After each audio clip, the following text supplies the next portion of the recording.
the 16th learning event and the final one for this series. The learning event series started about exactly 2 months ago yesterday, and we are now 16 experts in. We've heard from various experts. We've looked at the issues every which way, and we have engaged the community. And so we want to thank everyone for watching and for participating and for sending in their questions. And in the same way, tonight we will be taking questions. Please just make sure to type these in the Q&A box here on Zoom or on Facebook. We will be collecting the questions, and these will be answered at the end of the presentation. So thank you very much, and we would like to continue thanking the Dumaguete City Host Lions Club and the Rotary Club of Dumaguete South for initiating this wonderful learning event series. Tonight, we have a speaker with us who is an environmental scientist with specialization in environmental economics and environmental policy. He is the current dean of the School of Environmental Science and Management in the University of the Philippines Los Baños. And he handles graduate courses on economic valuation, systems analysis, environmental management and policy, and environmental impact assessment. In recognition of his scholarly work, he received the 2019 Outstanding Young Scientist Award given by the National Academy of Science and Technology with the citation for his significant contribution in conducting interdisciplinary studies linking environmental science with economics, in analyzing impacts of development programs and projects to socio-ecological systems, along with the assessment of management strategies for improved environmental policy and governance. That's a mouthful, but this is really, really interesting. He also serves as a fellow at the Emerging Innovation for Growth Department, a new department of the Southeast Asian Regional Center for Graduate Study and Research in Agriculture, or SIARGA, where he leads in implementing projects on food systems innovations.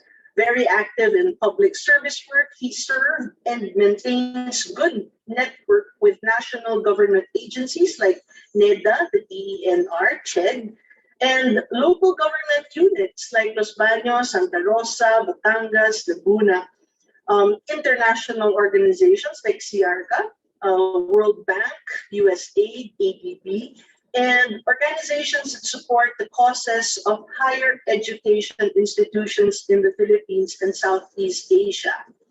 He serves as the managing editor of the Journal of Environmental Science and Management since 2013 until today, and as editor of Springer's Sustainability Science from 2021 to 2023. So everyone, please join me in welcoming our speaker for this evening, Dr. Rico Ancog. Good evening, Dr. Rico. Good evening, attorney. Good evening to each and every one of you. Thank you very much for having me. Okay, so you may proceed. My pleasure. Thank you very much. Okay, again, a very pleasant evening to each and every one of you. Well, it is really important to understand how every developmental project would have adverse impact on the environment. When we contextualize the case of an infrastructure project, just like reclamation project, for instance, this would surely entail environmental costs due to the likely loss of coastal resources, and of course, in relation to the needed filling material. The last presentation, actually, of this learning event series comprehensively provided a very good picture of this. And in fact, a very good analysis in relation to how the proposed project would result to a change or physical change, and I'm trying to do an emphasis in here, in the coastal and marine ecosystems.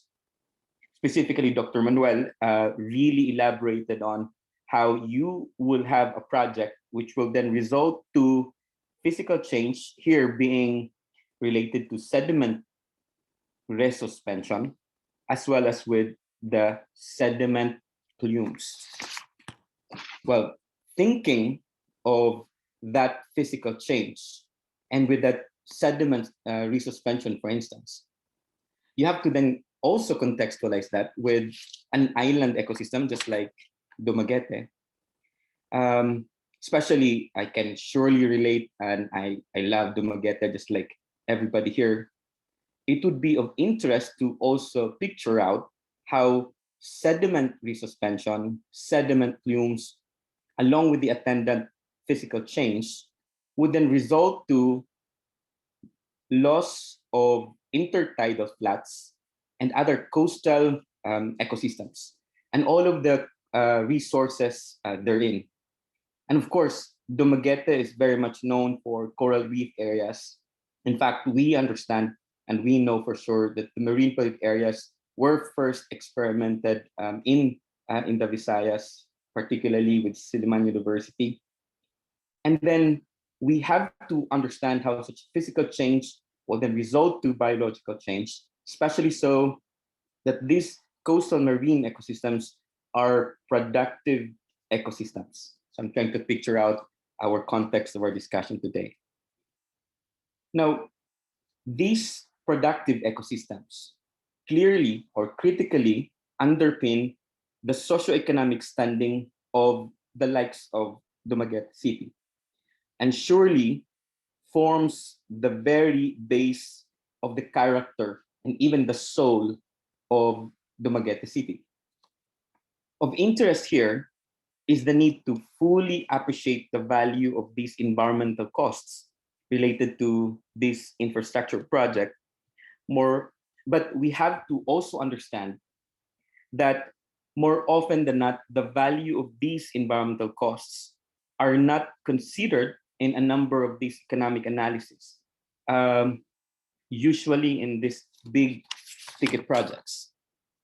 Now, the task given to me this evening is to discuss and relate and try to concisely present to you how the science of economic valuation, or the conduct of economic valuation, particularly in the case of the coastal ecosystem, would be crucial, so that hopefully we can then highlight how these can be inputted in any economic analysis, so that when we think about whether or not a project is good or not good, wherein that clearly involves a concern about trade-offs, which to us is a concern also about decision making, we can then objectively analyze and then hopefully arrive at a good decision in as much as possible. So let's try to contextualize, therefore. If you think about Dumaguete City, we understand that the interest of one of the key characteristics or defining characteristics of the city, just like the rest of the Philippines being an archipelagic country, is the coastal resources. Therefore, you look into this set of ecosystems and therefore relate that to the productive ecosystems therein, and then you relate that to the very character, the socioeconomic condition, and the overall character of the city. Now, the discussion of the importance of the coastal marine ecosystems is very important for our country. In fact, if you look into the comparison of the importance of the Philippines with other coastal ecosystems, ours is what is considered as an apex of a coral triangle. We are the center of marine biodiversity. And therefore, it clearly is justifiable why it matters for us to understand how to then determine the value of these important coastal resources, coral reefs, you have the sea grasses, and you have the mangrove ecosystems, and then the interconnections between and among these major ecosystems. In one way or the other, that clearly has an interplay as to who we are, especially if you are located in an island ecosystems. Now, the need to convert, however, such value or such relationship with our coastal marine environment needs to be converted into this important concept related to economic value, which is a measure of welfare, and therefore clearly raised question: is the society better off with these particular resources? In a more technical term, when we think about economic value, this is the maximum amount of goods and services that an individual is willing to forego in order to obtain some good, some service, or a state of the world. And therefore, and in here, this concept is expressed in what we call as willingness to pay. Now, if, for instance, you are better off with this environmental quality, that particular good vista that you experience living in that good coastal ecosystem, therefore, you are enjoying certain level of benefits out of enjoying such environmental condition. However, the loss of these ecosystems, therefore, would result to the lost value in relation to the degraded environment, which is the maximum amount individuals could be related to individuals that are willing to pay to attain the state where that same area is free of environmental deterioration. Now, we are interested in doing environmental valuation.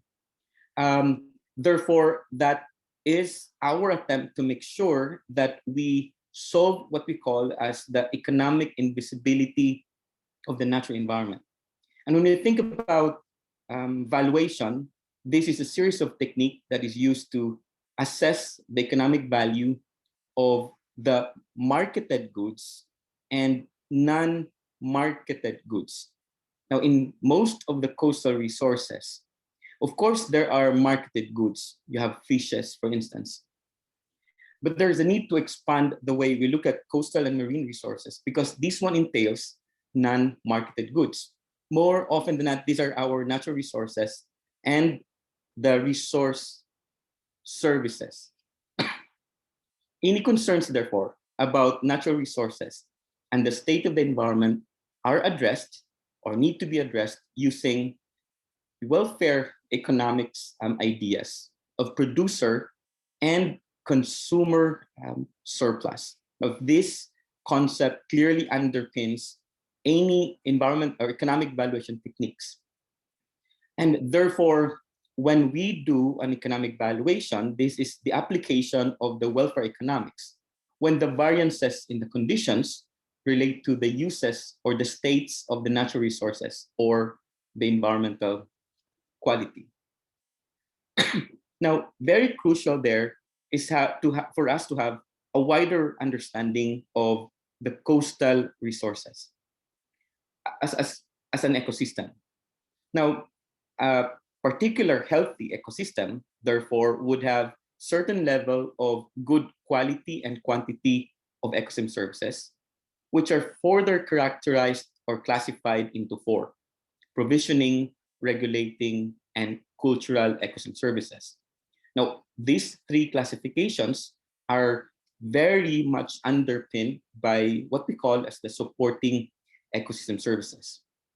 Now, when you look at the coastal resources in a city like Dumaguete, it is important to understand also the quantity and quality of its ecosystem services at the current rate.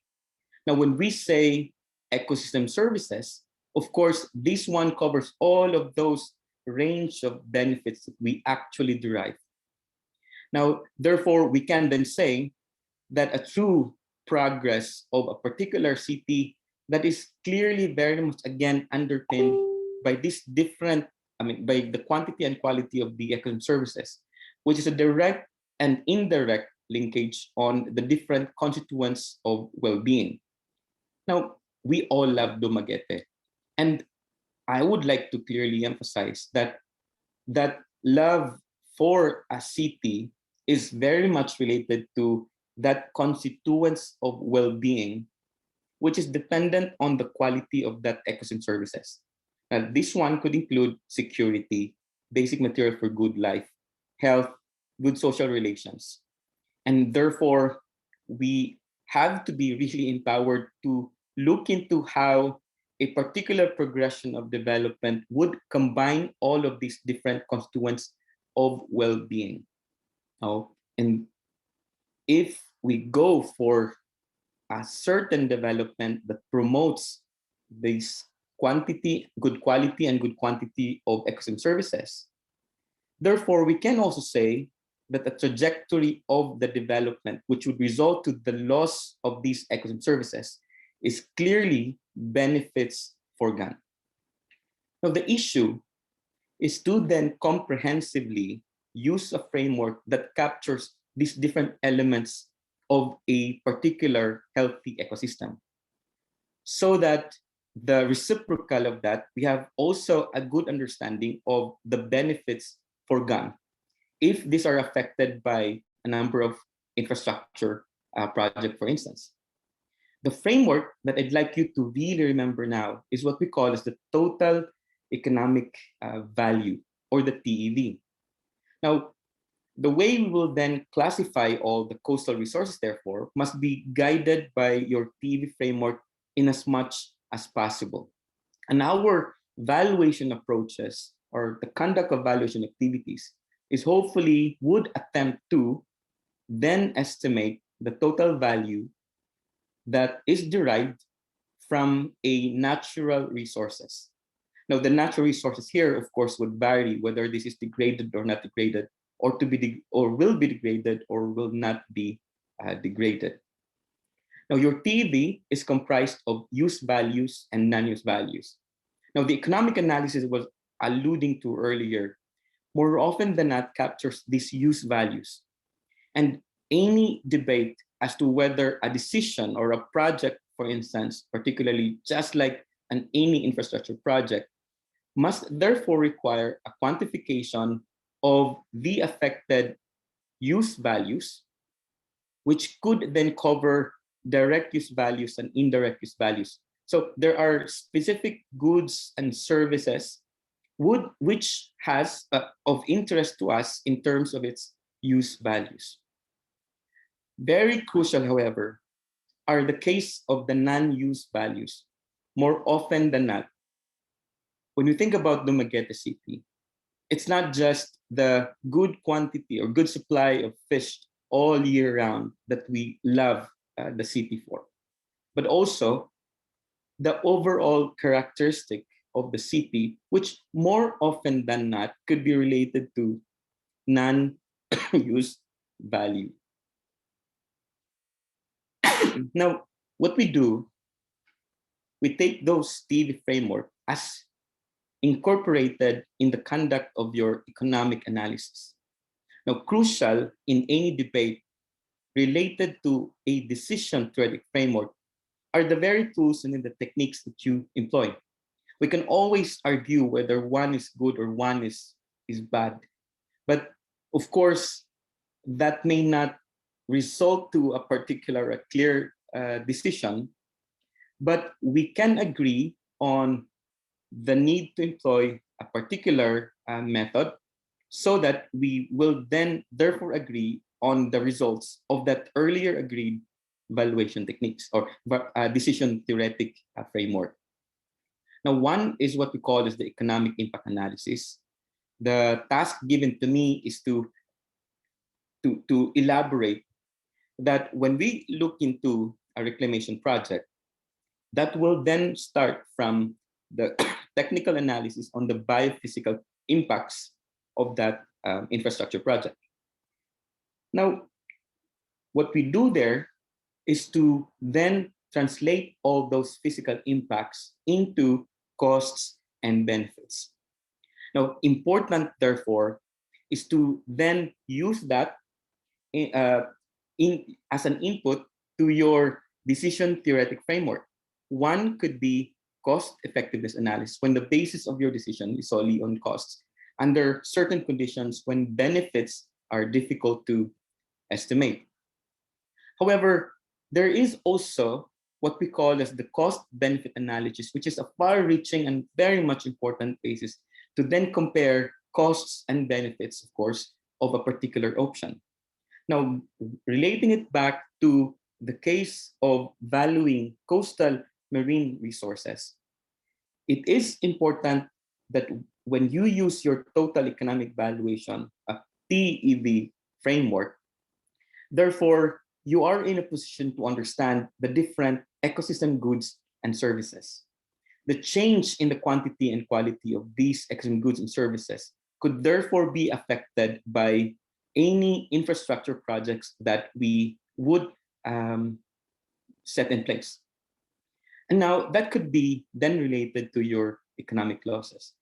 Well, we have to have a special flag with regards to coastal marine resources, because in here at the current rate, about 98% actually of our coastal areas is considered to be at high risks from degradation. Now, this one are far more encompassing actually. We're dealing with likely impacts of natural factors and anthropogenic factors. And therefore, again, this would have an effect on the quantity and quality of your ecosystem goods and services, which will then have an impact on the very resource base, and then again, the well-being of your dependent communities. Now, you take those into consideration, you have then your decision theoretic framework, which is your benefit cost analysis, a framework that allowed you to translate your physical impacts into monetary terms. Your monetary terms are then your costs and then your benefits. What we do there is we use this benefit cost analysis to really compare the positive side and then the negative side, but now translating those physical impacts into monetary terms. But the scale of our analysis need to be understood really at the societal level. And any debate here must also clarify and clearly compare what is considered to be financial versus what is considered to be what is considered to be an economic analysis. Now, when we say, is this a good project or not a good project? Well, in economic terms, the basis should be, sans any political noise, for instance, we say the higher the value of benefits exceeding the cost, the better off the society is as a result of the project or that intervention. Now, the other crucial aspect when you do an economic valuation of coastal and marine resources is to then look into the damage assessments of any intervention. Again, this is an approach that will require us to do an assessment of the physical to what is biological and then translate that to economic terms. And then next, you have to then have a normative lens on your assessment, and you have to then subject that to a particular reference or a clear basis. Well, as you all know very well already, sustainability is expectedly or supposedly the very anchorage, the normative lens to which we really anchor the way we proceed with any of our analysis. Now, since any debate in an infrastructure project would be seen from different perspectives, I would like to clearly emphasize that there are different types really of cost-benefit analysis. You have your financial, you have your fiscal, and you have your economic analysis. Now, an infrastructure project need to be analyze from the perspective of the society. And therefore, you have to do what you call as the social cost benefit analysis. That is different from your cost benefit analysis from the perspective of the government, in the same manner as when you look into an infrastructure project from the perspective of the private sector. And that is done via your financial analysis. Now, when we say economic analysis, therefore, you look into the perspective of the society as a whole, Dumaguete City as a whole, or the province of Negros Oriental as a whole, or from the Philippine perspective as a whole. And that is what is required scale-wise when we proceed with the so-called economic analysis. Now, when we discuss among ourselves, like we understand that an infra project would involve different stakeholders. Therefore, the perspective vary, the analysis would vary, and therefore the stance would vary. And I am emphasizing this because the methods would surely vary, and therefore it may be difficult to really agree on a point.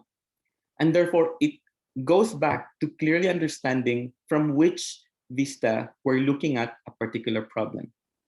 Now, challenge is from the political lens, you have a clear or perhaps a different perspective as to how a technical analysis would proceed.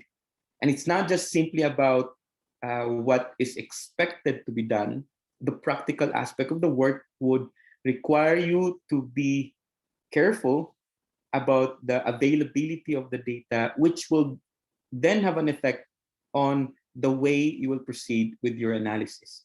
Nevertheless, I just would like to really emphasize that the ability of the group to then use different frameworks depending on the condition you are in is crucial to clearly emphasize the results, the kind of analysis that you do, and then the resulting results of the analysis that you have. Another point, since we do with any evaluation study, it is also really important to understand that we have the ability to proceed with the understanding of the impacts across or between scenarios. Now imagine Dumaguete City with the reclamation versus without the reclamation. Again, the difference between the two is the true impact of your developmental project. Now, I know that is very practical and you know that very well already. But again, the quantification of the impacts and the perspective of any stakeholders involved in the subject matter or in the particular issue actually would be clarified if right off the bat, there's clear understanding of the true definition of what is an impact of a reclamation project. Again, the quantification of the impact, which will be the input of your monetization later, must be done using these two scenarios. Dumaguete City with the reclamation versus Dumaguete City without reclamation. Again, the difference there, the quantity of that impact under that difference between these two scenarios is the true impact of your developmental project. Now, there is a study done by our colleagues at the University of San Carlos on a Cordova reclamation project, very near to, of course, to Negros. And in the study of Montenegro, or the group of Montenegro, they characterized or they categorized the impact into three. The loss of sea surface area. The sea surface area here, of course, would cover your, what I mentioned earlier, your intertidal flats or your coral reef ecosystems. Now, you have in these productive ecosystems, therefore, you have potential lost value from your ecosystem goods and services.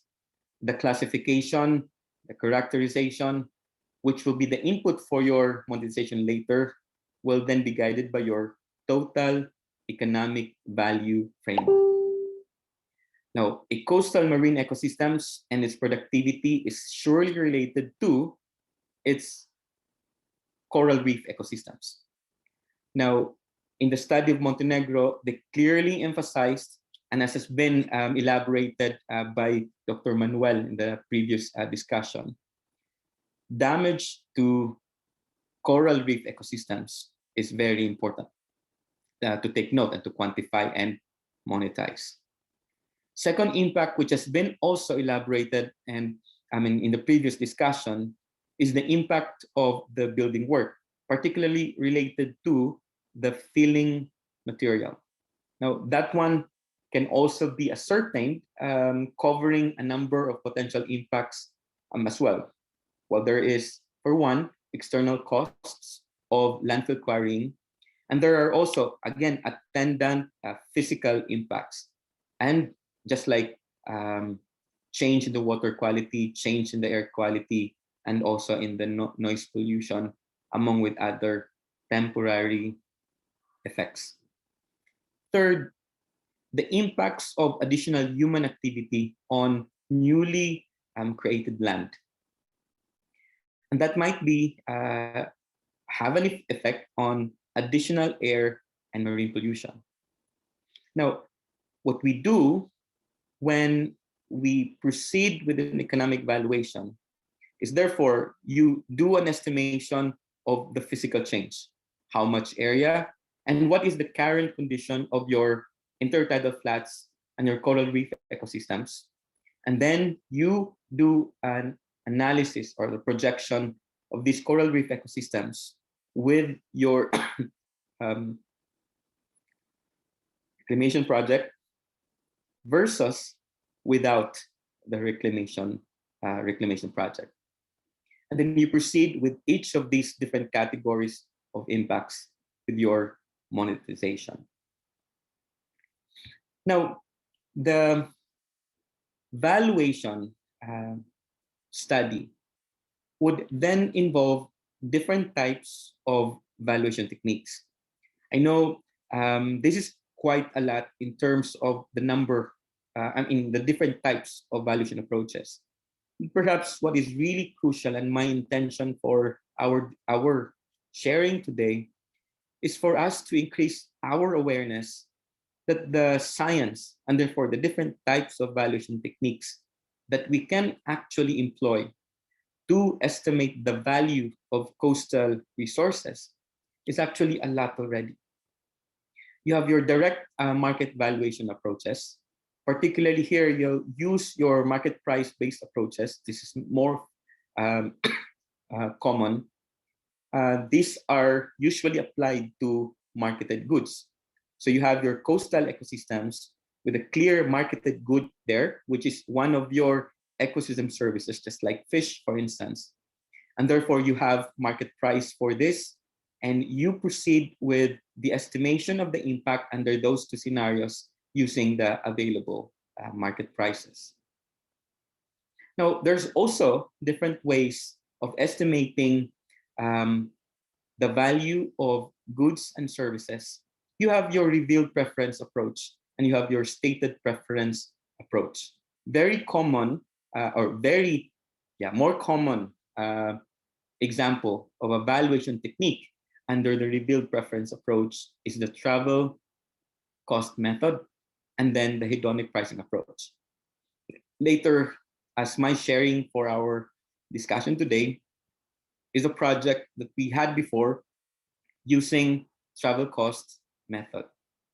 Now, in the case of revealed preference approach, the very reason why we call this one as revealed preference approach is we do an estimation of the impact of a particular action based on proxy variables, which is related to actual decisions or actual purchases made by that particular individual, for instance. Now, There are also those goods and services which are non-marketed. Well, markets are very important because it sets the price of that particular good, which becomes the basis as an input later for the estimation of the value of that particular good or environmental service. Now, if these are non-marketed goods, we do simulation of the market and subject our respondents to that particular market so that we can then estimate their willingness to pay. The technique that we use there is called contingent valuation method, meaning the valuation is contingent to the scenario that we describe to our respondents. We also have choice modeling approach. Now, the fourth valuation technique that we also do is called value transfer approach. Now, what is the message that I'd like to, us to remember? More or less in the Philippines, the science of valuation has quite advanced already. And while the methodological approach, the step-by-step process has been there already, there's a need, though, to increase the awareness of a number of us on how this is done and when this is best applied. And therefore, any economic analysis involving particularly a big ticket projects, which will then have an effect on a particular ecosystem, just like marine ecosystems, would therefore necessitates the utilization of these valuation techniques. While it may be costly more or less to implement this, but we're no longer at a juncture wherein we can say that this is that it's no longer possible to do any estimation. There's already these valuation approaches, but once and let's say a group, just like a particular decision-making body, the appreciation of these groups and the individuals comprising that making body on this valuation technique remains to be a challenge, however.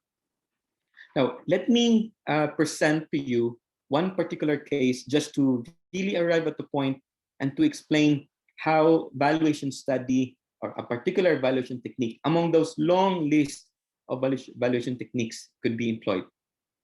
We did one study. It's an impact assessment of the Philippine innovation on coral rehabilitation program in the Philippines. Now, unlike the concerns with reclamation project, there is a technology that the national government actually created or invented, which resulted to or is expected to contribute to the rehabilitation of a coral reef ecosystem. And therefore, it would matter for us to understand any incremental change in the physical and in the environmental condition of these coral reef ecosystems. And it would matter for us to understand the incremental change on the biophysical condition of the coral reef ecosystem, which is expectedly would have an effect on the biological condition of, let's say, the fishery resource, which are, of course, underpinned by the coral reef ecosystem. The opposite of that is, of course, related to projects which would have negative impacts on the coral reef ecosystems. Unexpectedly, the quantity and quality of the fisheries will be affected by those projects that are negative to the environment. Now, remember earlier we talked about total economic value framework. Challenge for us is when you look at ecosystems, we are now using your total economic value framework. Yes. However, the practicality would also demand us to make sure that you may need to really prioritize a specific component of your total economic value framework. One of which, for instance, is the recreational value of that particular resource. Now, you will then do a matching of the type of the goods and service that you would want to value, which is or could be affected by the kind of intervention that would be that is of interest to you, which will then become the basis of the selection of your valuation technique. For instance, in this case, we're using among a long list of valuation techniques, such as your travel cost method. Now, this is, again, a revealed preference approach to value the recreational goods and services. And there's a theory behind this. And one of the underpinning concept of any travel cost method is that the value of a particular area or a coastal area, which has a recreational value, is of course related to the cost and in the time that people would incur during a recreational trip to that site of interest. It used to determine people's willingness to pay to visit the site based on the number of trips that they can make at a different travel cost. Now, there are different models how to do the estimation for this. Very famous, more common in the Philippine context is the zonal TCM and then the individual TCM. So we won't dwell much on the step, but I'm just trying to relate the the different nuances in proceeding with these valuation techniques. Now, let's say we are interested to really estimate the value of the coral reef ecosystems, which that particular ecosystem may be subjected to a particular infrastructure project. Now, therefore, it has to start with the valuation of that particular resource as it is. So that is your baseline condition. Assuming that is the case of your Mabini, Batangas rehabilitation site. This could be a site which has good quantity and quality of your coral reef ecosystems. And therefore, you would have a clear understanding on the relationship on how good your coastal resources in relation to its recreational value, which is then related to the number or the actual tourists' arrivals, for instance. We also did the same for the case of Boracay, which is one of the sites of the Philippine Innovation. Then from there, we applied that particular technology. Unexpectedly, there is a physical change in your coral reef ecosystem, which will have an effect perhaps on the environmental condition of the coral reef ecosystem, which will have an effect on the recreational value also of that particular resource. Again, the reciprocal of that could also be your basis in understanding the impact of projects that are negative to the environment. What you do when you use total travel cost method, remember earlier, the basis of the estimation procedure of the value of that particular resource is related to the time and then the cost of travel attributed or related to the visits, which is of course related to the number of the actual tourists of that particular site. So these are just some examples of the data that you can use. Now, the recreational value of that particular site is of course dependent on the quality of that particular ecosystem. Okay, and what we do here, that quality of that ecosystem could be related now to your current visitation rates. Clearly, you would have an understanding on the demand of that particular resource or coastal area, which could be affected by the condition of that ecosystem. Now, what we can also do is to understand or to use several scenarios to understand demand, okay, to understand the visitation rates. And those are things in methodological approaches we can do to do an estimation procedure.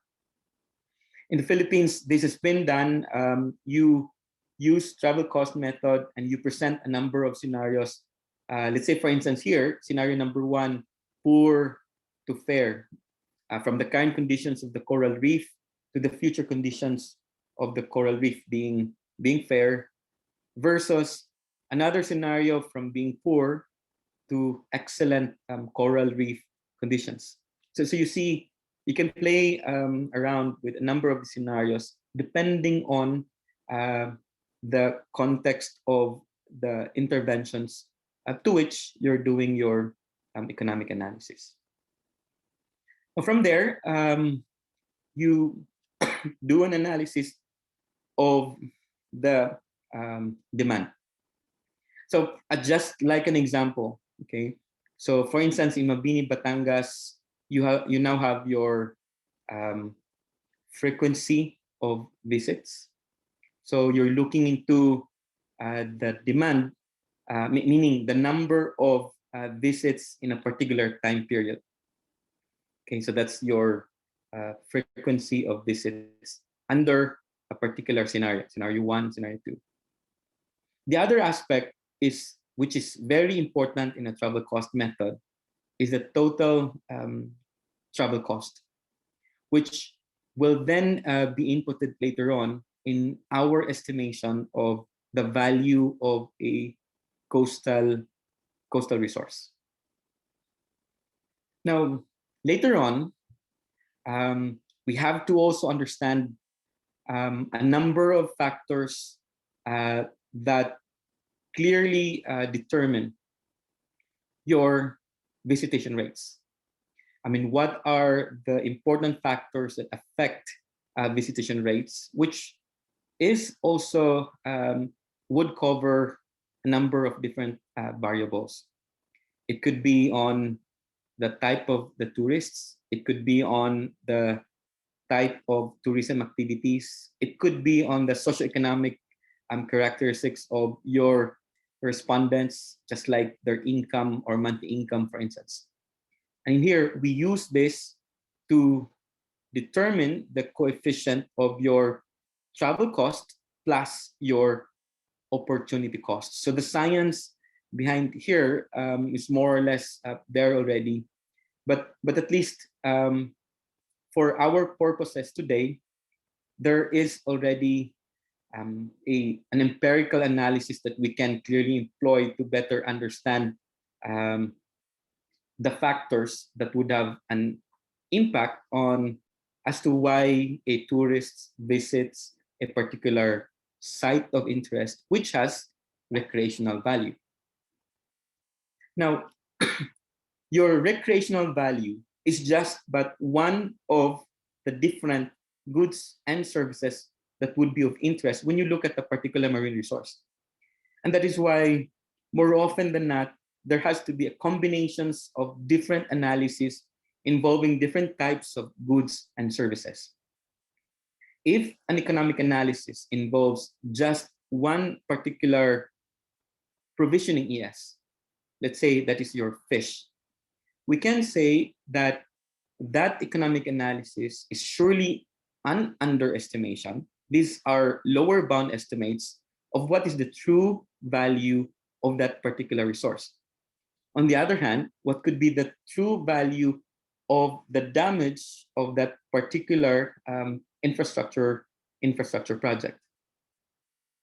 Now here, using the travel cost method, we can estimate the recreational value of the coral reef ecosystems.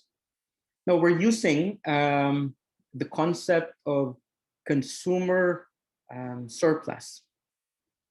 Now, just look at the column, the current, under the current column.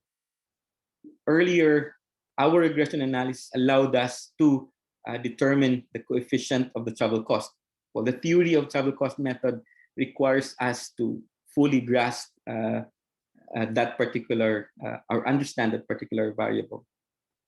But the monetization, to cut the story short, will then result to the estimation of your consumer surplus. Based on this, you have 40,000 pesos per person per visit. Therefore, earlier, the problem with our non-use values, we do not have a clear estimation of its value, and by default, this is equated to be zero. Any evaluation techniques, therefore, is expectedly or is geared towards the estimation of that true value of that particular ecosystem service attributed to that particular ecosystem. From zero, now you have 40,000 pesos. In the case of Boracay, the value, the consumer surplus per person per visit is 202,000 pesos. And then again, we use different scenarios. We like to really play with these different scenarios to understand how this one would fluctuate depending on a particular situation.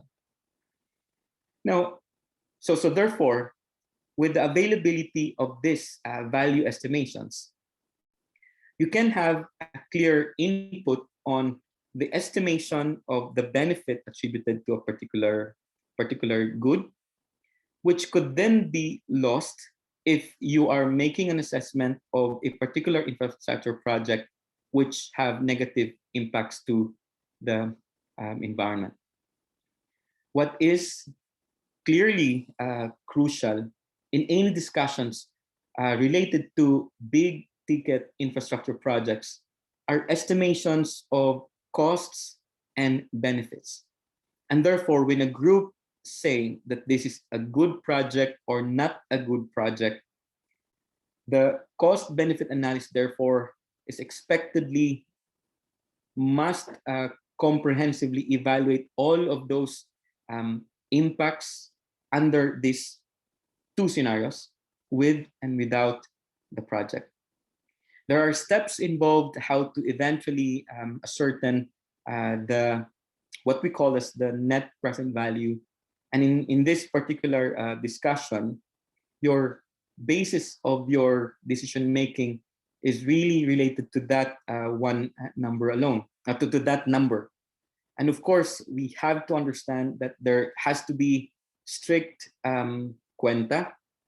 And of course, that has to be clearly elaborated with a good cuento to make sure that you have an empirical basis in your recommendation. And that's usually the role of the researchers or the technocrat. Unfortunately, we need to make sense with our evaluation also in the context of different institutional contexts. Now, what we can offer, however, is to make sure that there is now a growing interest on the valuation of the different components of your goods and services in coastal and marine ecosystem using your TD framework in as much as possible, and use that as your basis in your cost benefit analysis, which should become the basis for a decision. So I really hope that a debate related to the likes of this infrastructure project will not just be solely based on one's opinion, but must be really based on good quantification.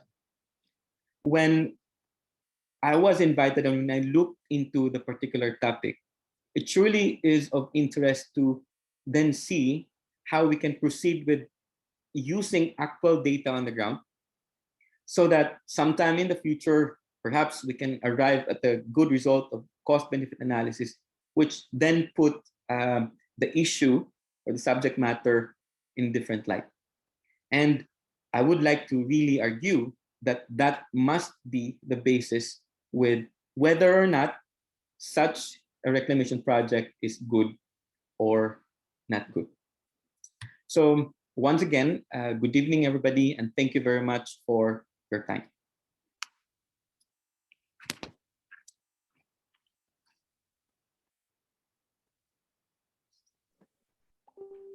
All right.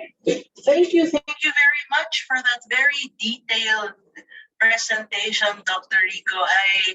I was trying to follow and I learned a lot. And I think what I'm realizing is that, like you mentioned, it's the valuation is very advanced, but maybe awareness needs to catch up. I think this is actually the first time I've heard about a very detailed and exhaustive talk on coastal valuation of marine ecosystems or even the environment. No? So at this portion of the talk, I'm going to be reading from the Q&A box some questions.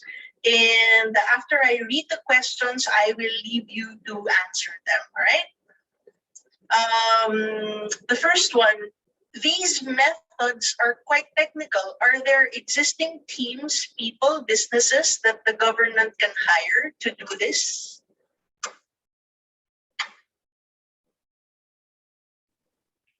Definitely. Academic organizations, just like UPLB, has groups which can provide this kind of analysis. In fact, let's say for SESAM in UPLB, we do this kind of analysis, particularly our lab. We call our lab as Ecosystem Services and Environmental Policy Lab. On the other hand, there are several consulting firms who really do this kind of work. Okay.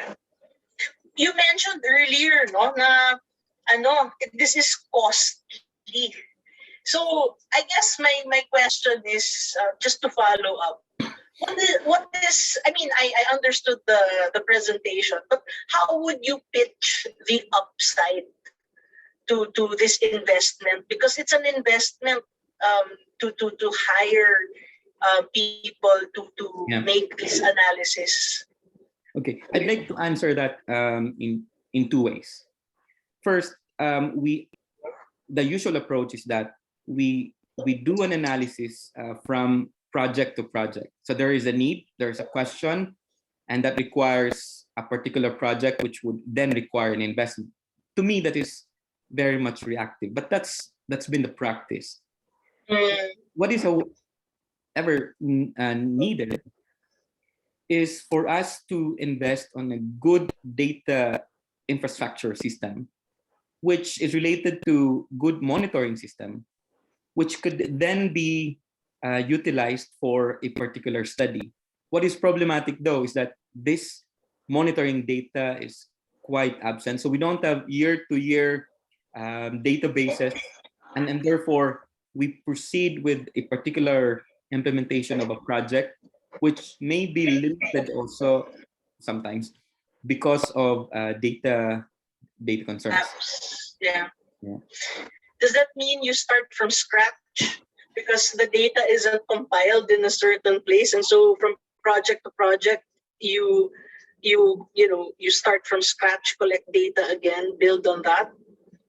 Well, in some situation, yes, but more often than not, we're not totally starting from scratch. Government agencies have secondary data. They have monitoring data, which may be collected for other purposes, but can be utilized for evaluation studies. So therefore, what is needed there are more of the human capital who knows the approaches and who can play around and make sure that the results are still robust. Great. I was really hoping when I look into the subject matter, the case of reclamation, and I listened to the discussions here, learning events series before, I was really happy to really see the importance or the issue that's happening in Dumaguete. And if only we learned about this case prior, it would really be good to provide good valuation of estimations that are really context or specific to Dumaguete. Oh, Yeah. you know what, Dr. Rico? I'm glad you mentioned that because there is a question here that you might be able to answer benevolently. It says, how can we start making the actual valuation of what this 174 hectare Dumaguete coastal reclamation proposal? Perhaps you guys would like to make a case study on this, huh? Yeah, actually, I carefully listened to the presentation of Dr. Manuel, the last presenter of this project, of our webinar. And when I explained earlier that there has to be a technical analysis on the physical impacts of reclamation project, in one way or the other, the analysis provided by Dr. Manuel, di ba, was very comprehensive enough, which will be a good input for the next step, which is your monetization. Now, Mm. his focus is really more on sediment resuspension, and he really provided a good technical analysis. I mean, to me, that's a good starting point already for the damage estimation. Which, Yeah, I think it was the implications of dredging and island building, Dr. yeah, Emmanuel. Wow. So are you saying that with the data that he provided, this could form a basis for perhaps an analysis on your end? yeah. Like to me, Mm-hmm. he already provided a good estimation on the quantity of the extraction, the quantity of fill materials, where it will be dredged, exactly how near or far it is to the islands. He actually described also the quantities of sediments that will be resuspended. Mm. He was already alluding to how this one would result to water quality changes, how these sediments will then affect areas of coral reef ecosystems. Mm-hmm. What is needed though is an understanding of the quantity changes of goods and services. Let's say, for instance, fish, because there is sedimentation involving these coral reef ecosystems. We can then estimate how much reduction is in relation to fish production, which could then Mm. be the basis for your monetization. Right. In the future, hopefully, that would be really a good basis for our valuation of the impacts. Wow. Well, I hope you find some time and perhaps this situation will tickle your interest. Yeah.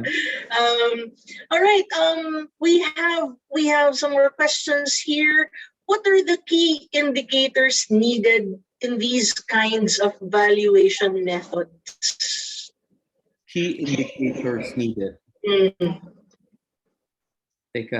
Yung indicators needed, of course, would really depend on the nature of the project that you are assessing. Mm-hmm. That one, and then the condition of the resources where that project will then be introduced.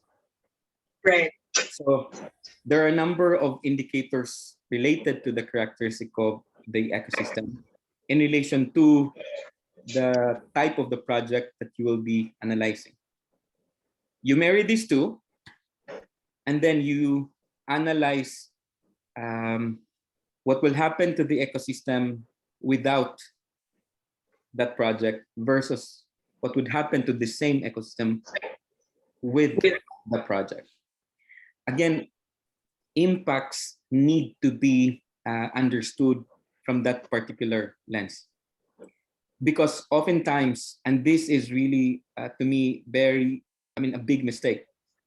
when we say there is an impact, more often than not, people refer to the impact under the with the project scenario. But to me, sometimes that could be an over or under estimation if we're not careful, and that has an effect later on in our monetization.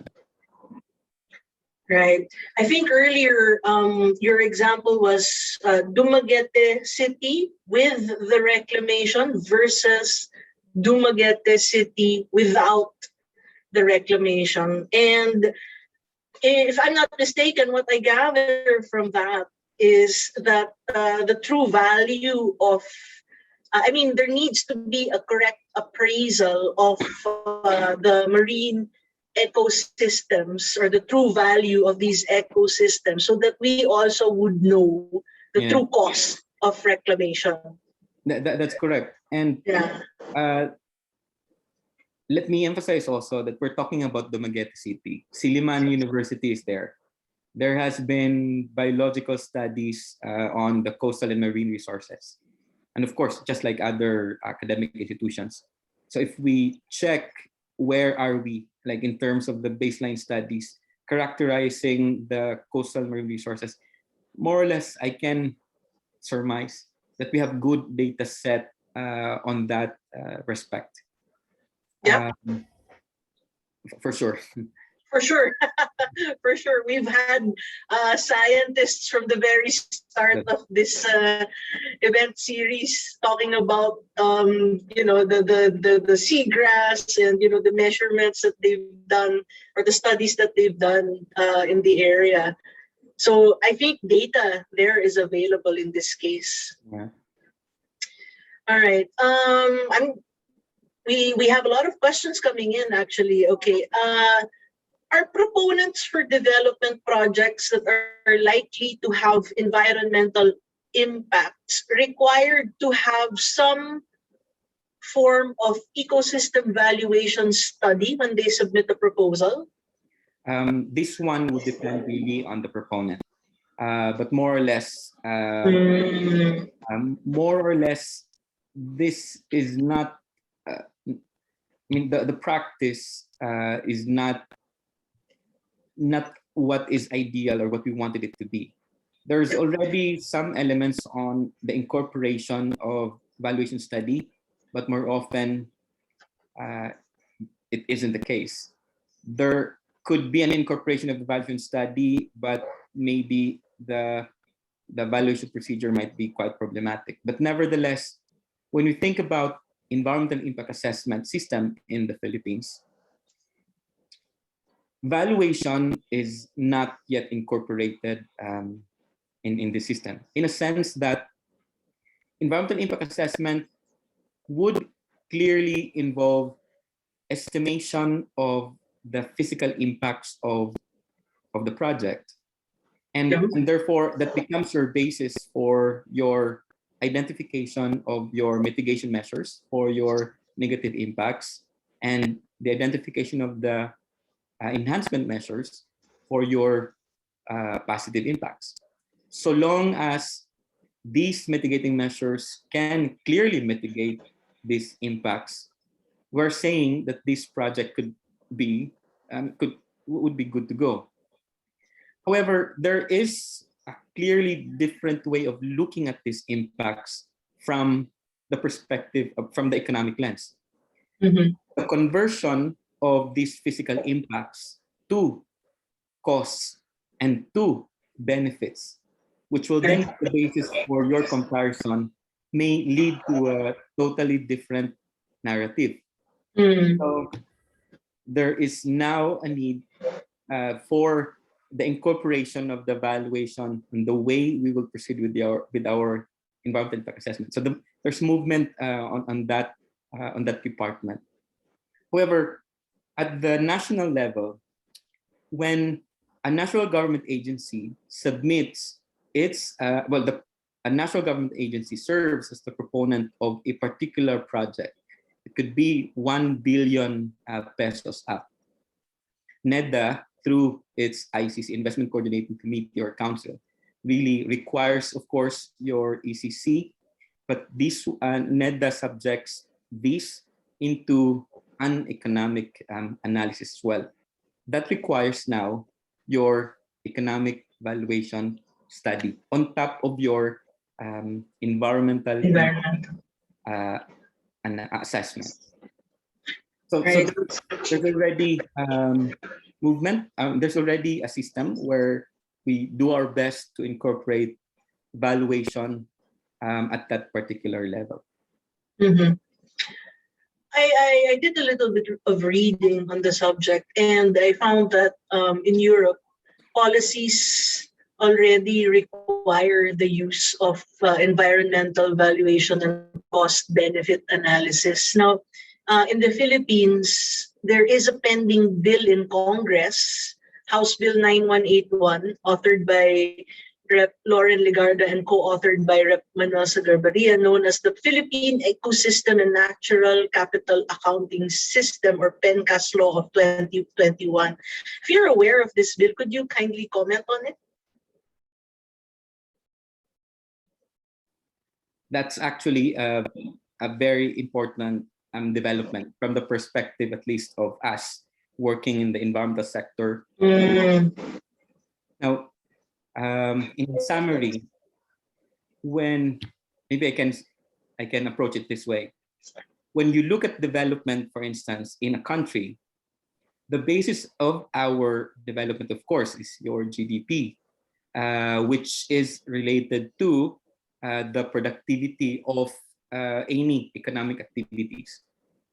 Now, we have to understand, however, that that is clearly, again, supported by inputs from the environment, from the natural environment. You have natural resources. Unfortunately, we may not have a full accounting of these particular resources, much more on what is its contribution to the economic system and the production of goods and services.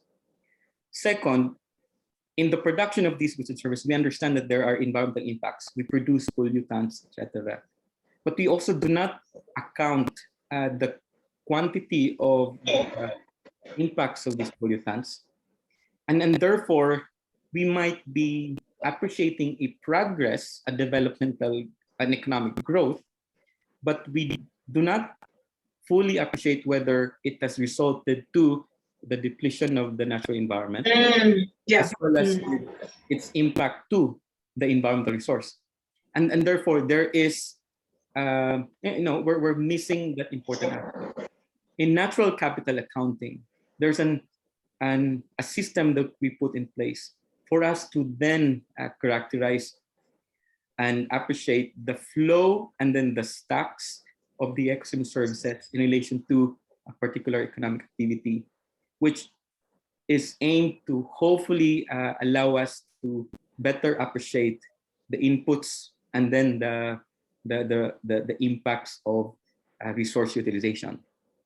Now, by September 30, the School of Environmental Science and Management, and sorry if I'm plugged, please go ahead. Go ahead. We're actually, or we have invited Congressman Lauren Legarda in our own webinar, and she'll be talking exactly about PENCAS. Wow. And we also invited Attorney Ipat Luna to also supplement the discussion of Congressman Legarda. So more on that respect, because again, we're at this point and we're equally interested also on the development of this. Now, system-wise, because I think the practical aspect, there has been pilot studies as to how this accounting system have been done. But natural capital accounting has been done in the Philippines as early as 1990s, actually. But wow. Yes, that's actually true. And we have more or less 3 levels where this accounting system has been fully tested.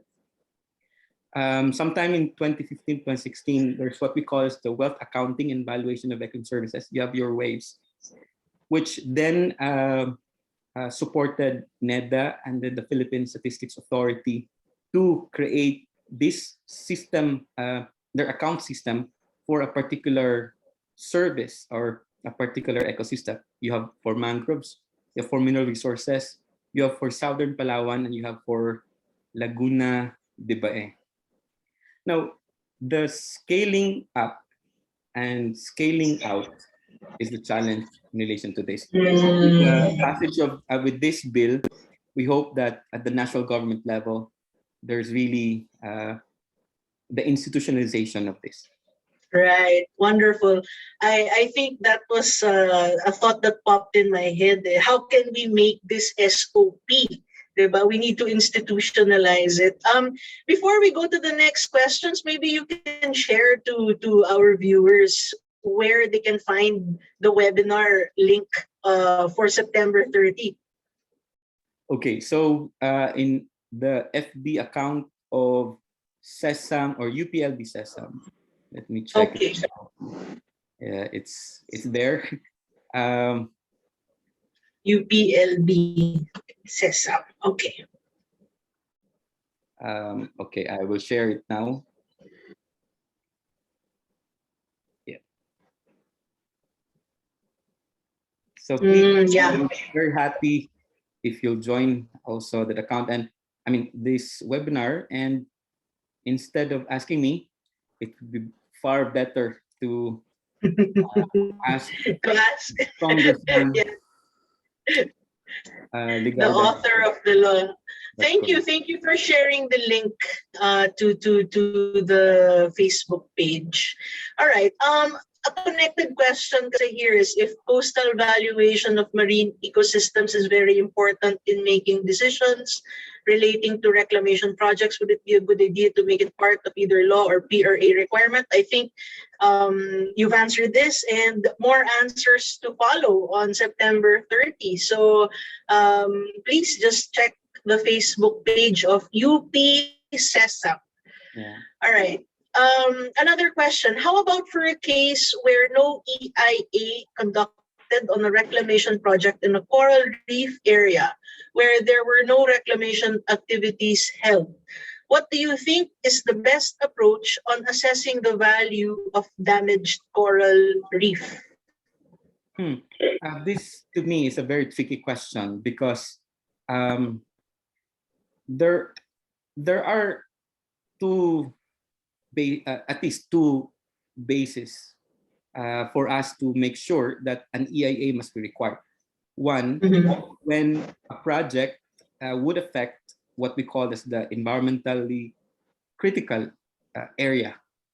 Okay, so those are ecologically sensitive areas. So therefore, so DNR has a clear description on what ECA areas are.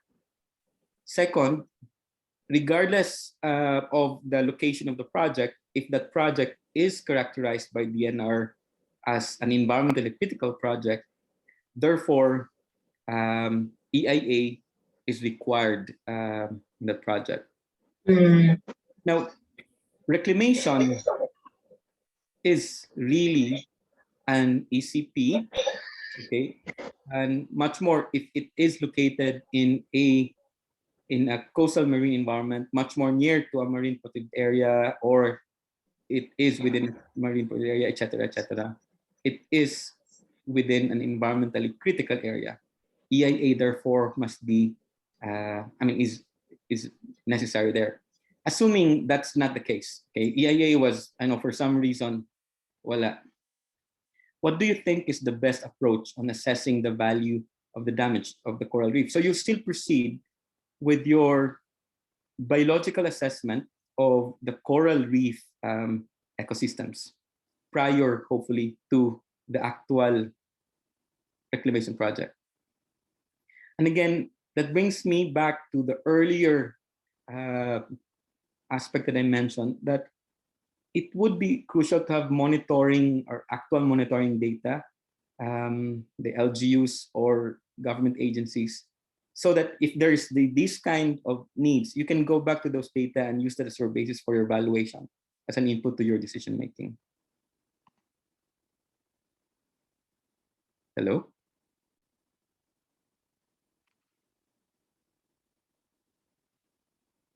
everybody. Are you still there?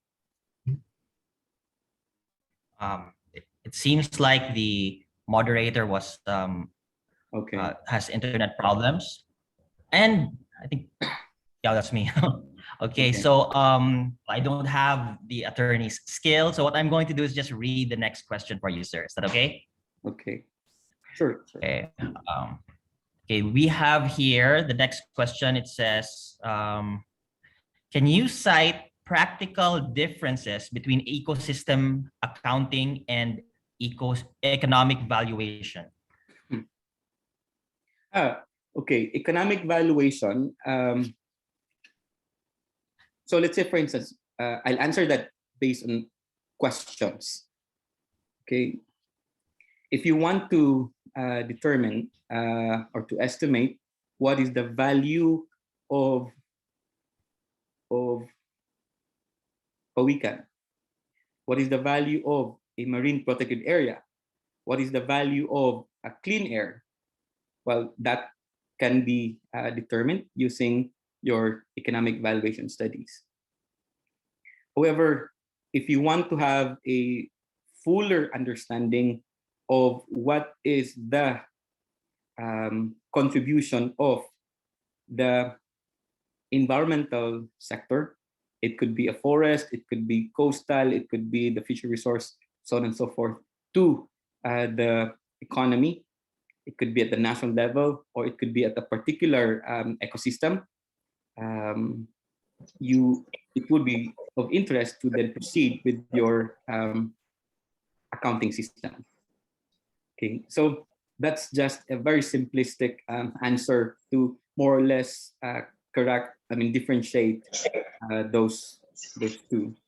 But then again, those two are actually related to each other.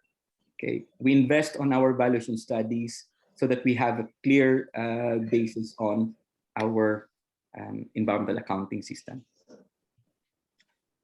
I apologize if I was dropped from the call. I had some internet connection issues, but thank you to JP for stepping in. And I am just retrieving the other questions. But before then, I'd like to ask, from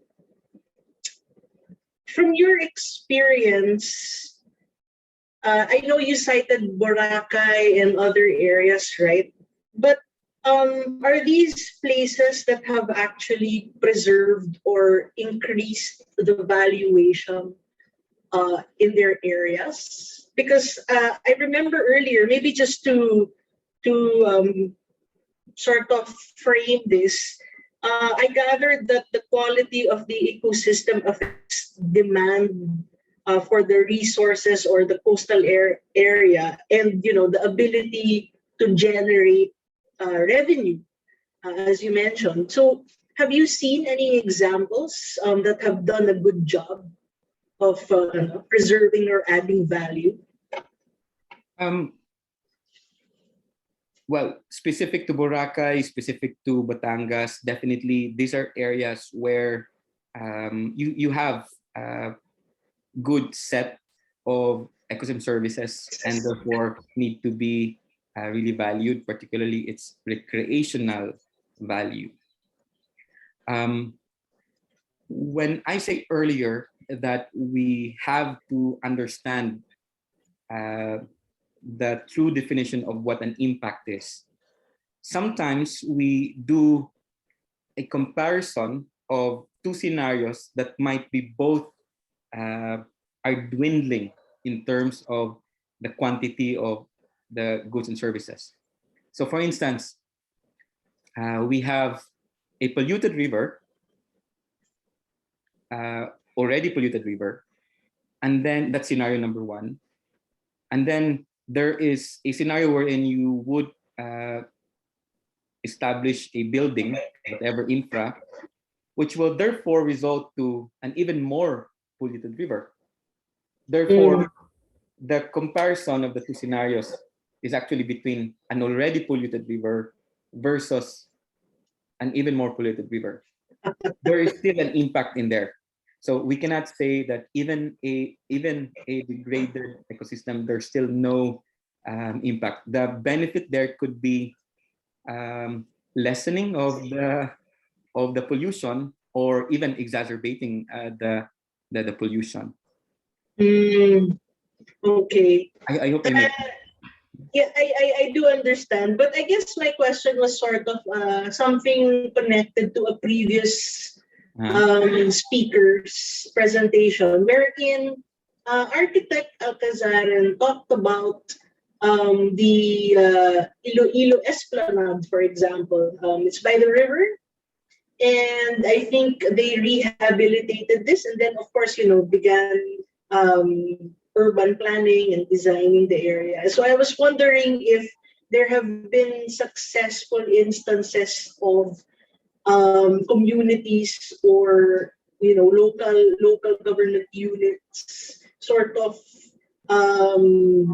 taking the initiative to protect or do something to enhance the value of these coastal areas.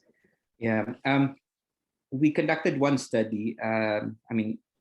NEDA conducted one study, and I'm the project leader there, which really looked into the coastal LGUs in the country. So we covered 25 LGUs across the country, which has varying conditions or levels of what we call as CRM, or Coastal Resources Management Programs. You'll be surprised that we have good set of LGUs who have invested a big chunk of their who have invested resources for the protection of their coastal marine resources.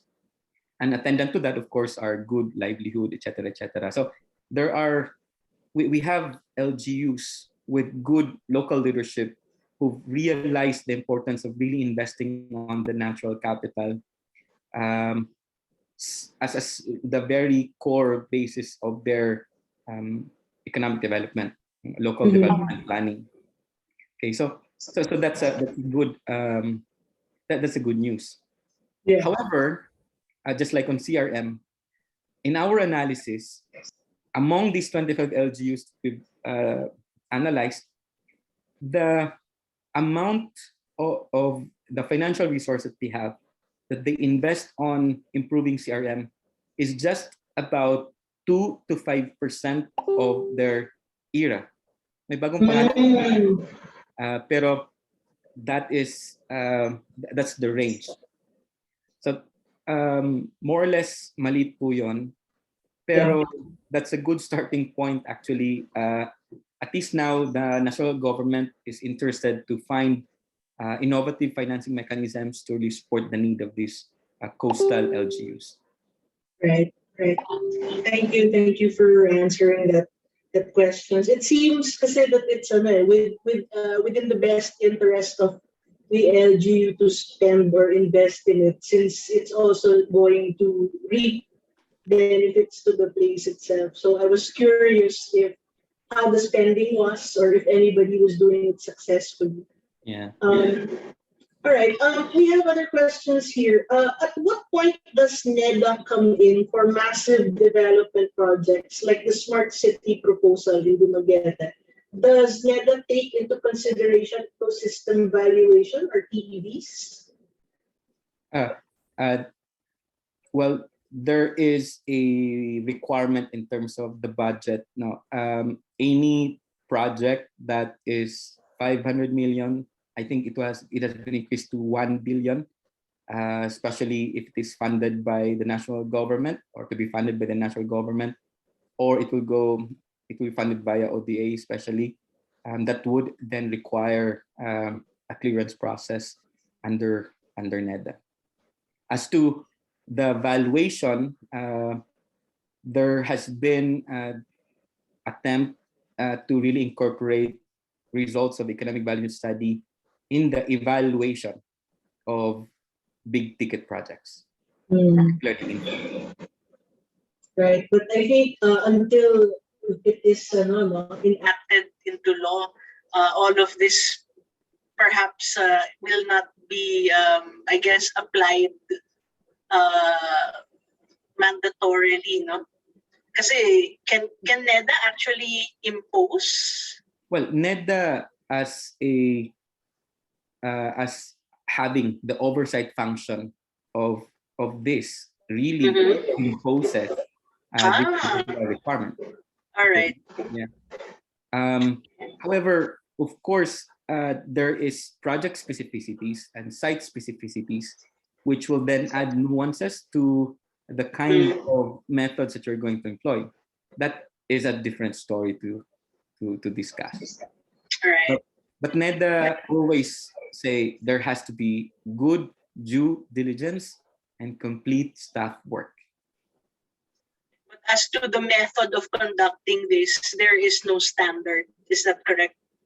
There is a standard in a sense that there's already a set of tools and techniques and procedures in virtue of the experience of NEDA. However, again, the specificity of the site would require some customization and adjustments of the methods. That is a challenge which would require due diligence, of course. Okay. Okay. Okay. All right. Does political scenarios play a big role in conducting these kinds of analyses? In the last slides that I had, I tried my best to really emphasize that in as much as possible to remain very objective and empirical, you really base it on your sound cost-benefit analysis. And therefore, any analyst will then make a recommendation based on that. But in reality, of course, the politics, the power play, the power dynamics are entrenched in the way we do an analysis.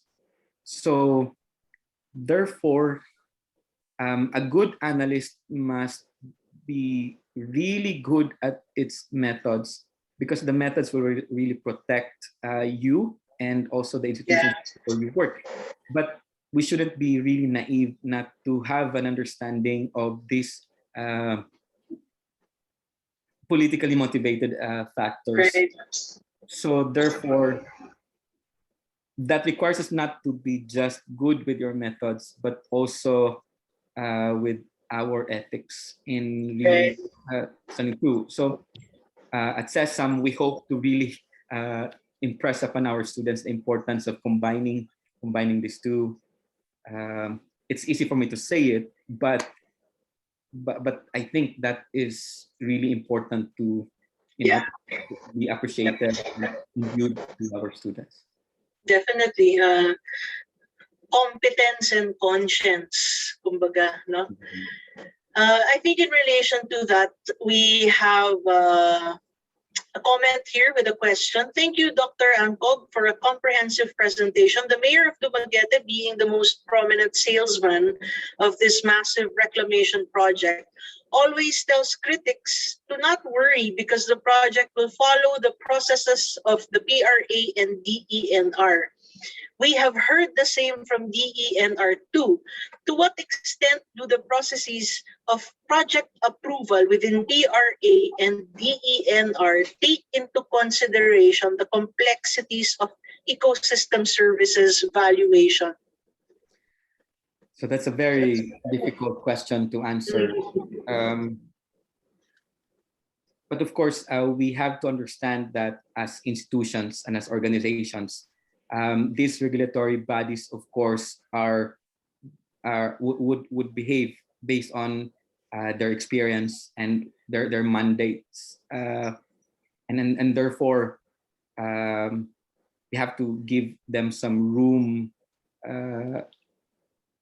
However, I also understand that there has to be a direction towards expecting more from these government agencies.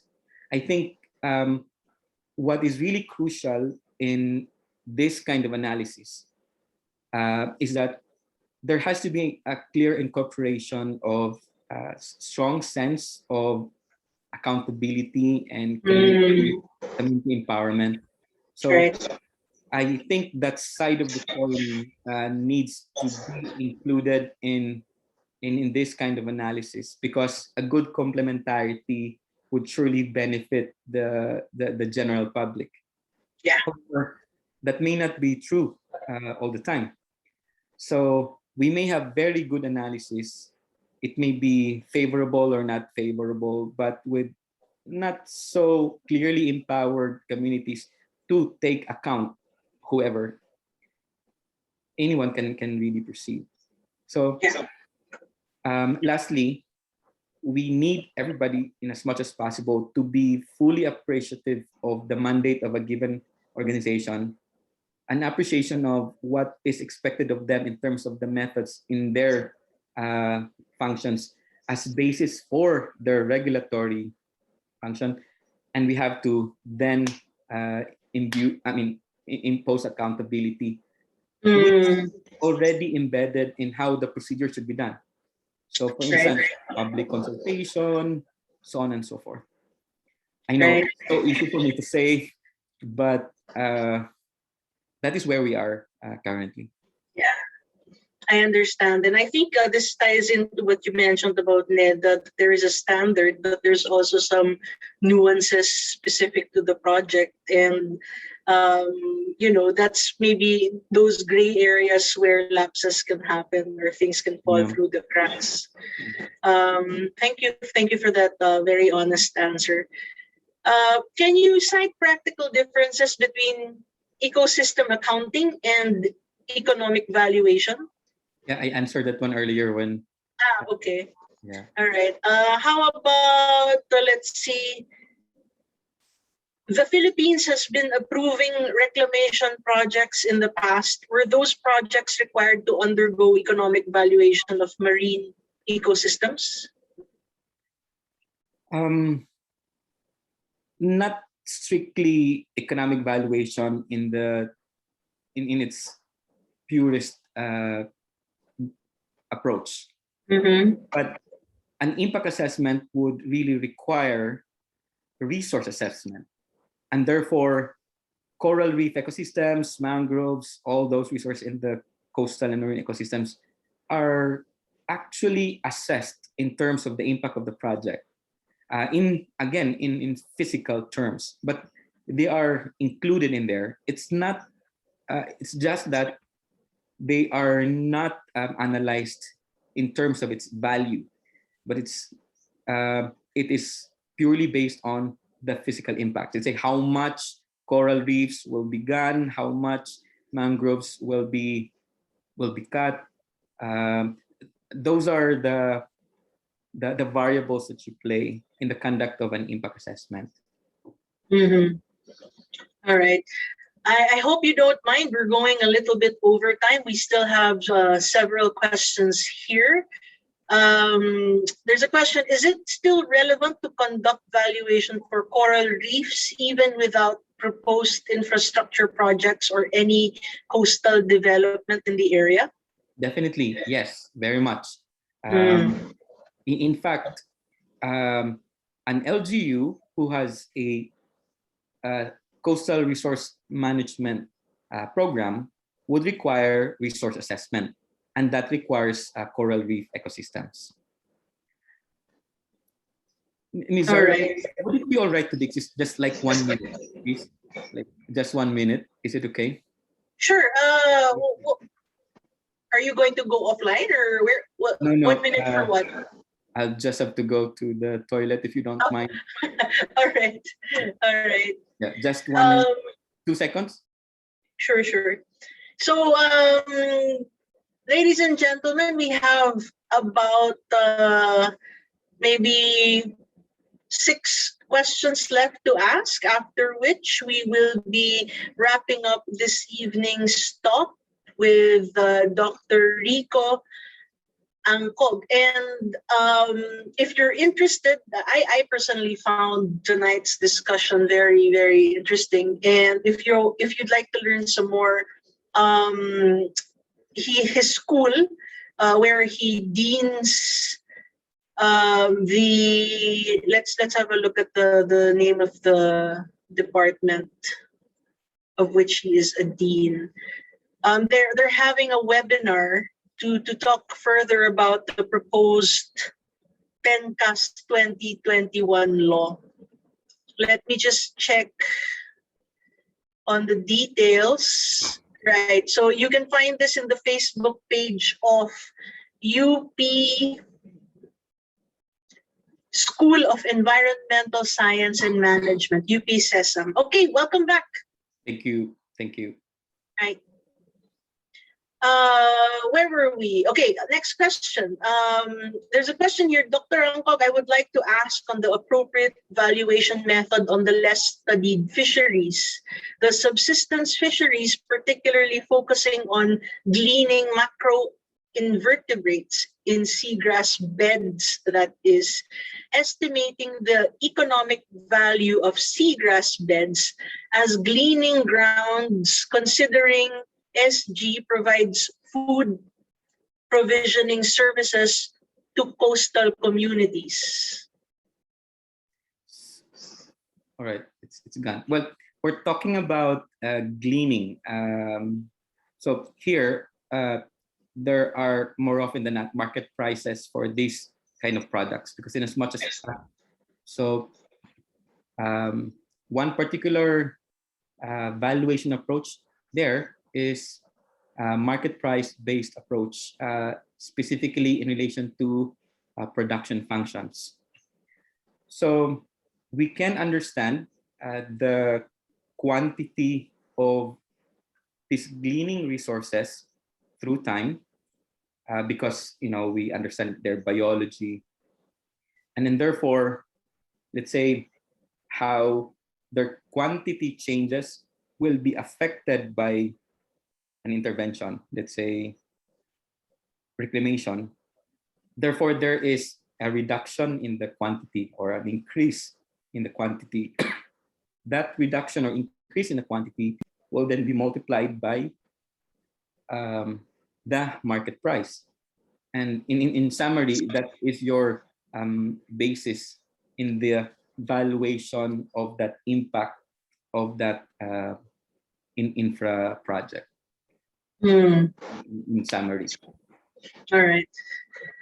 Okay, thank you. This was I was still trying to wrap my head around the terms, but thank you. I understand the economics that you tried to explain there.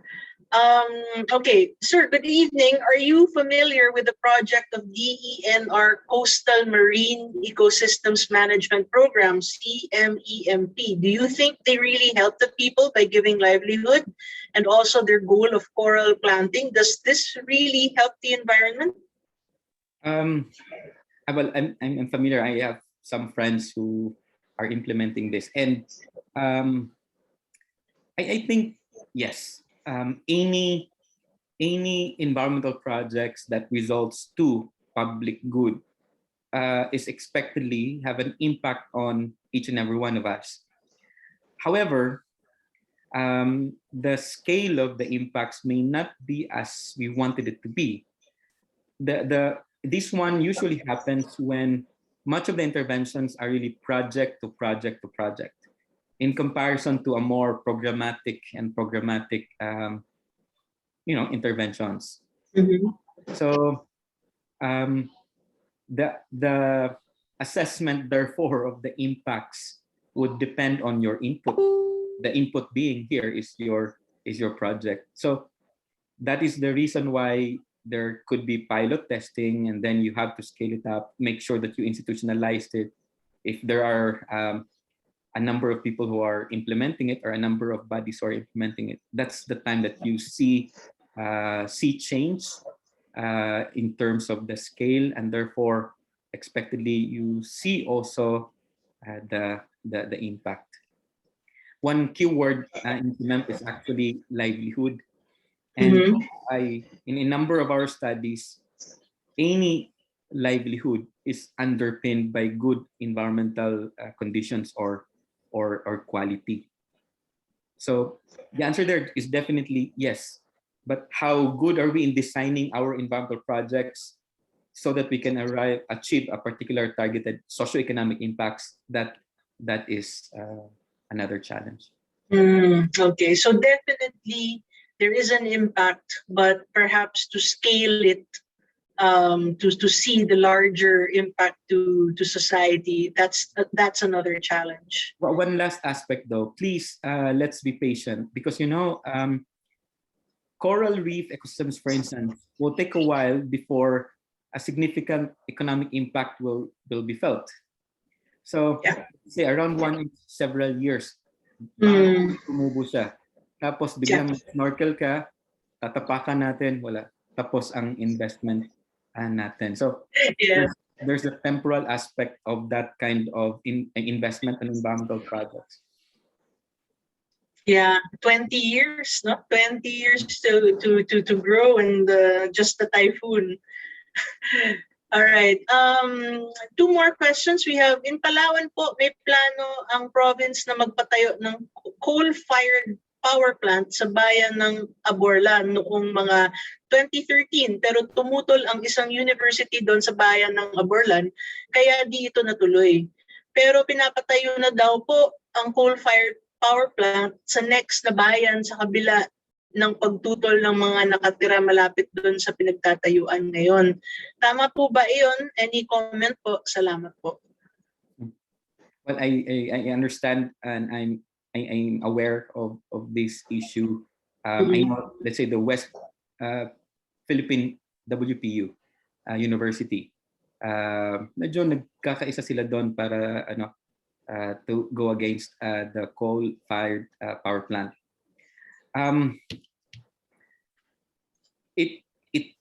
It probably is a political strategy to actually move to another jurisdiction, another LGU.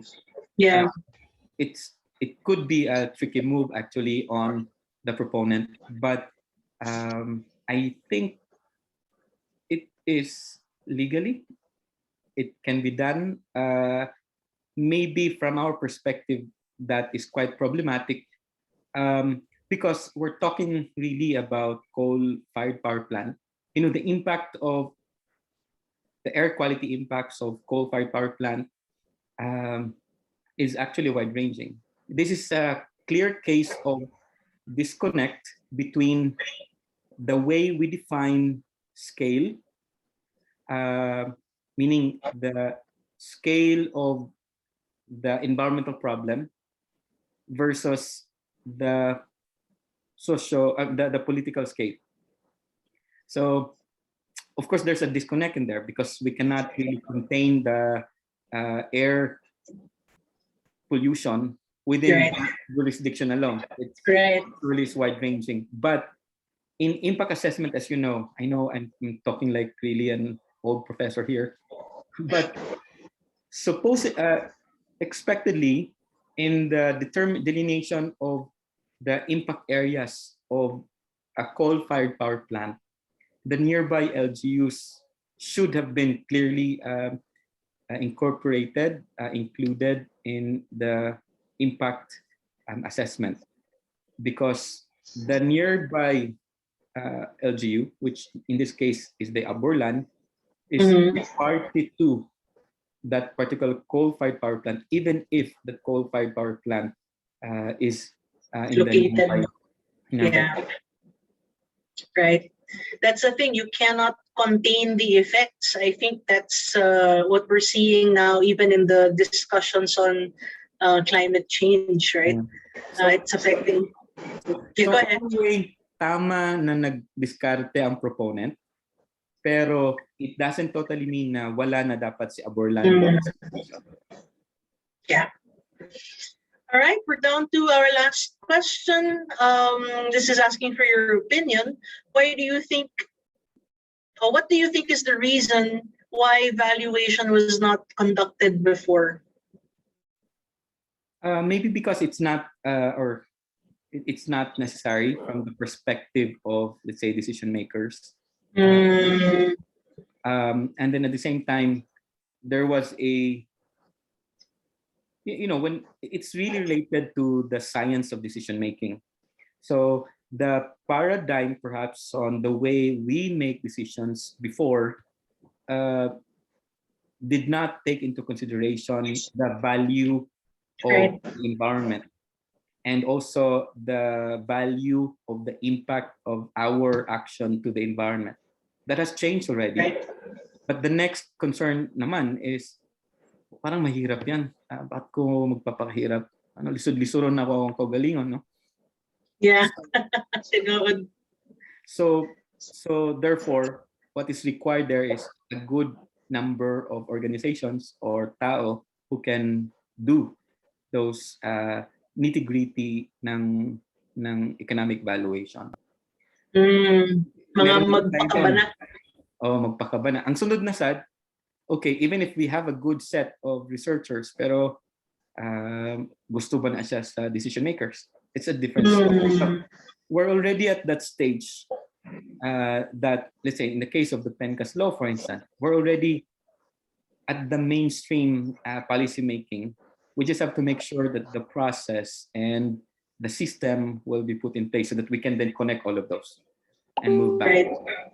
Right. That seems to be the challenge, no? Na kinanglan magpakabana tang tanan.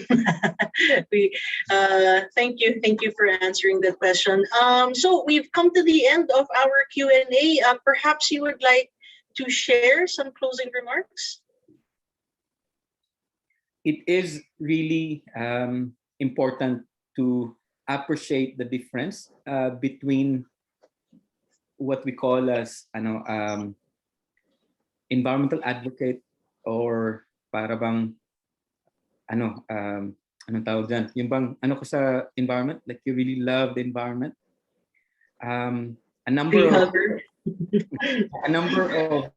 the major paradigm there is mostly emotion-based paradigm. What is needed now is to convert your advocacy into concrete terms. So there is an investment on methods and process and functions in our institutions. So if you would want to be really anong tawag bang environmental advocate yun?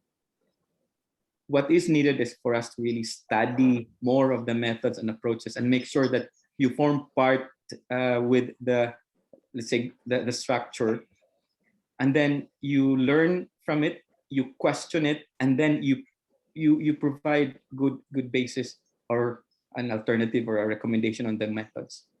As a scientist, I would really like us to champion on that instead of looking at the system from the outside when we are really very much needed to be active within.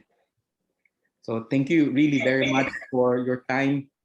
Truly is a pleasure for me to have this opportunity to talk, to interact, and to share with you. And if in case in the future you would need any help on impact assessment, valuation study, on environmental analysis, please feel free to reach out to UPLB, being a national university, and specifically to the School of Environmental Science and Management. Thank you very much, Attorney.